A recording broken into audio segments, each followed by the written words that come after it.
परिसीमन आयोग के उस प्रस्ताव की बात लगातार की जा रही है जिसको लेकर इस वक्त जम्मू और कश्मीर में बवाल छिड़ा हुआ है। परिसीमन आयोग को अपनी जो रिपोर्ट है वो 6 मार्च तक देनी है, यानी कि अगले साल।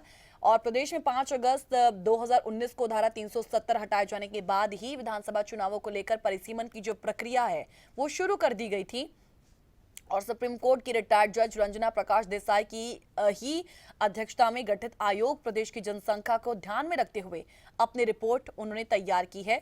जम्मू और कश्मीर में साल 1995 में परिसीमन हुआ था और उसके बाद अब ये जो दोबारा है प्रोसीजर शुरू किया गया है और परिसीमन का जो आधार है वो साल 2011 की जनसंख्या को बनाया गया है।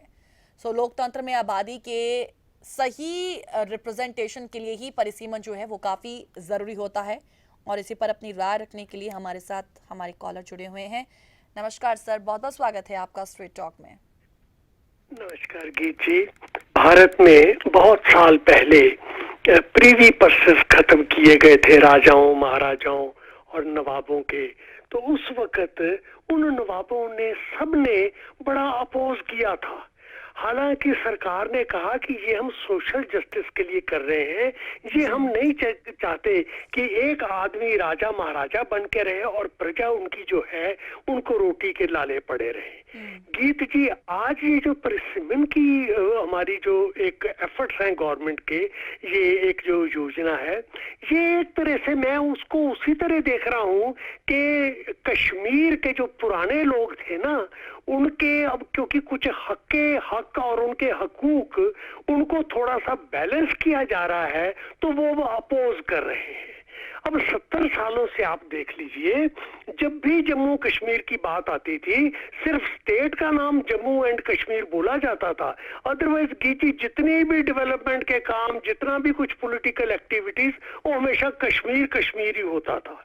कश्मीर में देखिए 70 साल में जितने भी वहां पे उन्होंने रूल किया, पॉलिटिकल पार्टीज, पीडीपी है, एनसी है, कांग्रेस है, उन सब ने जम्मू का नाम तो जरूर लिया, लेकिन जितनी वहां पे सोने जैसी जमीन थी कश्मीर की, वो देखिए उन्होंने बंदर बांट की, अपने अपने क्रोनीज को उन्होंने बांटी और उनके ऐसे ऐसे रूल्स उन्होंने चेंज कर दिए, डिस्टॉर्ट करके उनको जमीनें बांटी वर्कर्स को, कि जी आज जिस वक्त उनके कागज देखे जाएं तो हैरानी होती है कि ये हमारे आजाद भारत में इस तरह कभी हुआ।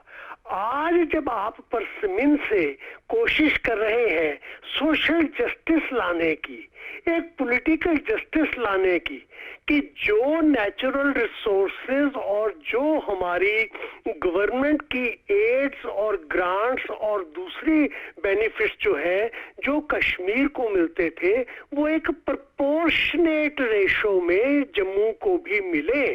हम कश्मीर की किसी चीज को बंद नहीं कर रहे, हम सिर्फ उसको इवन आउट कर रहे हैं कि भाई आगे आप 10 रोटी खाते थे, जम्मू 1 रोटी खाता था, तो भाई आप अपनी 10 में से 3 रोटी भी अगर आप जम्मू को दे देते हो तब भी आपके पास 7 रोटी बचती है, तो आपको तकलीफ नहीं होनी चाहिए। लेकिन गीत जी, क्योंकि उनकी पीढ़ी दर पीढ़ी वहां पे जो थी, खासकर जो चीफ मिनिस्टर्स रहे हैं और उनके जो क्रोनीज रहे हैं, वो सारे पीढ़ी दर पीढ़ी उसी रिलेशनशिप में ही रहे, मतलब पुश्त दर पुश्त, उनको कोई दूसरा रास्ता आता ही नहीं सरवाइव करने का। बस यही था, जमीन देखी, जाके एमएलए को बोला और उसके बाद गीजी एमएलए बुला के अपने एडीसी वगैरह को बोल देते थे भी ये जमीन इसके नाम पे करनी है, और गीजी उसके बाद वो ऐसे ऐसे रूल्स बदल देते थे कि वो जमीन उनके नाम कर दी जाती थी। और डेवलपमेंट के नाम जो थे वो सिर्फ अखबार में रह जाते थे कश्मीर की, लेकिन डेवलपमेंट होती नहीं थी।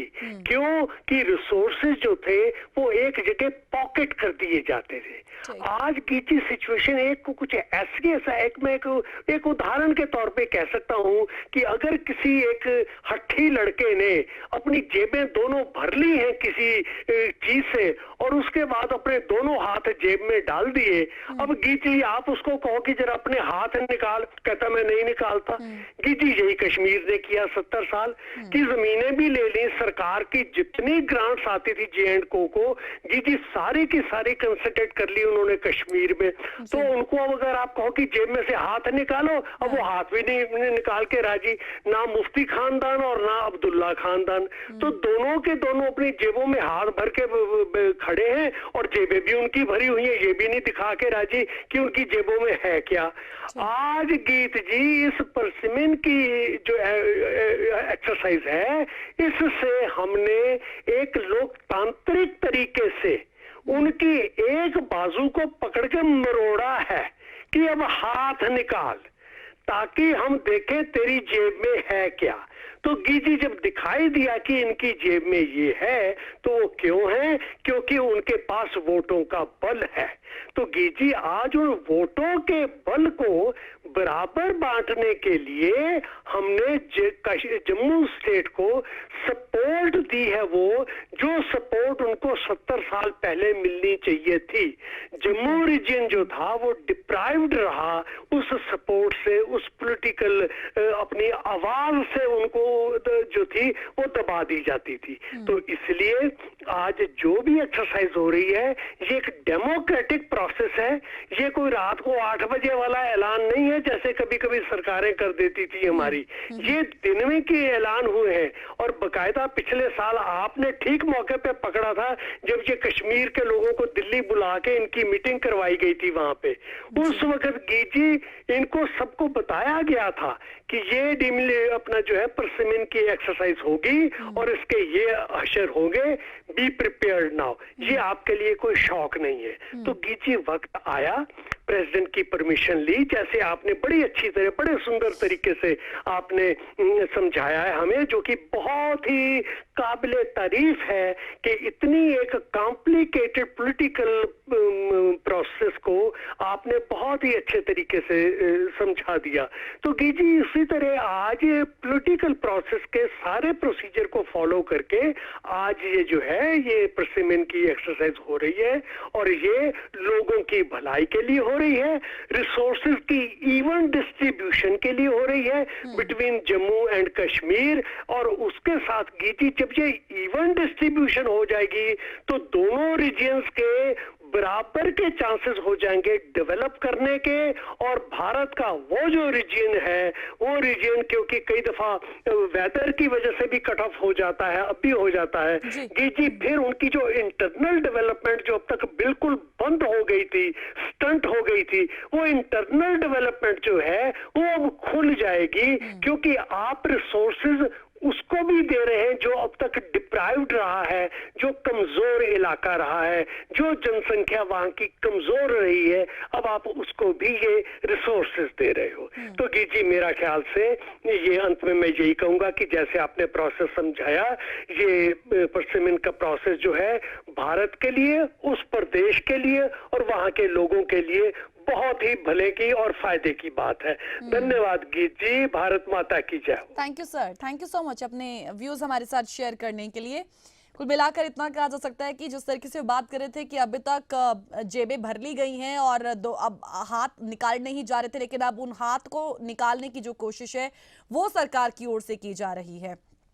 गहरे से देखना होगा कि यदि ऐसा करने में वो सफल हो जाते हैं तो इसके बाद की जो स्थिति है वो किस तरीके की होगी। उम्मीद यही है कि अच्छी ही हो, जिसका इंतजार ये जम्मू और कश्मीर दोनों करते रहे हैं, यहाँ के रहनिवासी करते रहे हैं।